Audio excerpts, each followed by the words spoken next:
কাম কাজ নাই, কয়দিন ধরে কাজ কাম নাই, রুম ভাড়া দিন লাগবো, খানা খরচ নাই, কোনো কিছু নাই। তো না এতজন মোবাইল আছে, দেখি অন্য দুইজন মানুষ আছে, দুইজন মানুষের কাছে দিই মোবাইল বেতন জানি, রুম ভাড়া দিতে হইব। তো দুইজন মানুষের দিই হাতের মোবাইলে গিয়ে চালাই, কিছু করার নাই তখন। কি অবস্থা রে? কাম কাজ চলতেছে নি তো?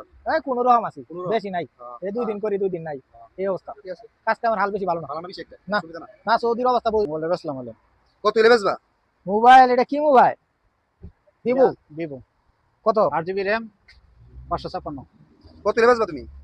এটা কত জানি হয়, আমার তো সমস্যা, ওই রুম ভাড়া নাই, তারপরে খানা খরচ নাই, এই সমস্যা লাগে আমার। অনেক দিন হয়েছে, পুরানো তো লাগে। মোবাইলটা মোবাইলটা তো বেশি একটা সুবিধা না, দাম দুম কইরা কম সময়ের ভিতরে দিই আমরা লয়ে লাইতে বুঝছস। আরে 200-300 টাকার ভিতরে যদি লয়ে লাইতে আমরা লাগে ভালো বুঝছস। এর দাম বেশি কইছ না, মোবাইলটা একটু দাম আছে ভাই, 1000-1200 টাকা মোবাইলটার দাম, ঠিক আছে? মনে হয় মনে দেখেন যে কম সম যত দিলেও যাও। বাস দেখেন আচ্ছা ঠিক আছে। তো কয়েকদিন হয়েছে কিনছি, প্রায় সপ্তাহ হয়েছে মোবাইলে কিনছি। আমার তো জানি না, আমি তো কইলামই যে আমার রুমের সমস্যা, রুম ভাড়া দিতে হইব, খানা খরচ নাই, এই জন্য মোবাইলে বেশি। কত হইলে আপনি ছাড় দেবেন? 1200 টাকা কিনছি, আমি 100 টাকা কম দিলাম। না, এটা অত দাম দিত না, এত টাকা মানে মোবাইল পুরান। 1200 টাকা আমি কিনছি, 1200 রিয়াল দিয়ে কিনছি। দেন আপনি মার্কেট প্রাইস এমন পাইবেন না আপনি।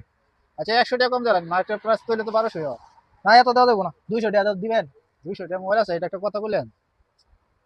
আমার কাছে 500 টাকা দিবেন নি? না না না। 300 আপনি দিছেন? আচ্ছা দিছি, আমার দিয়ে দিন 300 টাকা পাইলাম তো দিন 300 আচ্ছা 300 এই ধরে। সমস্যা নাই। 200 টাকা রুম ভাড়া দেবো আর 100 টাকা নিজের খরচ লাগবে। ওকে।